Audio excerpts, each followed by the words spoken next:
নমস্কার বন্ধুরা, শ্রাবণী ব্লগ চ্যানেলে আপনাদের সবাইকে স্বাগত জানাই। কেমন আছেন সবাই? আশা করছি ভালো আছেন। আজ শুক্রবার সকাল 7:30 মতো বাজে। আমি কিন্তু রান্না বসিয়ে দিয়েছি। আজকে আমার একটু কাজ আছে, তাই সকাল সকাল রান্না করে নিচ্ছি। চলুন তাহলে রান্নাটা করা যাক। এখানে রান্নার জন্য কেটেছি উচ্ছে ভাজবো, ওগুলো পটল ভাজবো, এই যে বাঁধাকপি হবে, আর ডাল হবে, ডালটা সেদ্ধ করে নিয়েছি। আর এটা কেটে রেখেছি আদা রসুন পেঁয়াজ।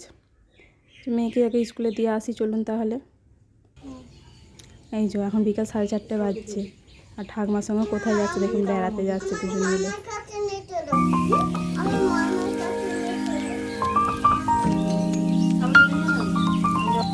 সন্ধ্যাবেলা চা খাওয়া হয়ে গেছে। আমার মুখে কি লেগে আছে দেখেছেন? বিস্কুট খেয়েছি, একটু লেগে রয়েছে।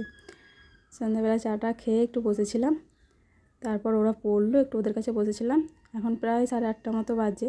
দেখবেন ওরা কী করছে দেখুন। একজন ভাত খাচ্ছে আর একজন ঘুমিয়ে গেছে। আজকে সারা দুপুর ঘুমোয় না, তো জন্য ঘুমিয়ে গেল। এখন রাত্রি প্রায় 11:30। খাওয়া দাওয়া অনেকক্ষণই হয়ে গেছে সবারই। আম কী করছেন দেখছেন? আম খাচ্ছি।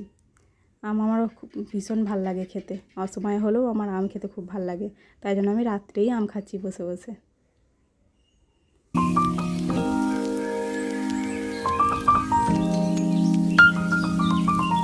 আর এ দেখুন আমার দরজার গোড়ায় বসে বসে আমাকে দেখছে। আমি ওকে ডেকেছি, তাই জন্য আমার মুখ দিকে দেখছে, ভাবছে আমি ওকে একটু আম দেবো, আবার সাড়া দিচ্ছি।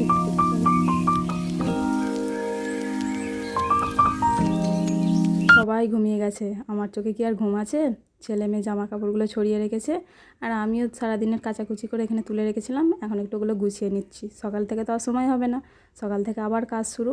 এগুলো গুছিয়ে নিয়ে তারপরে শুতে যাব। আজকের ব্লগটা তাহলে এই পর্যন্তই। যদি কিছু ভালো লেগে থাকে একটা লাইক কমেন্ট করে দেবেন।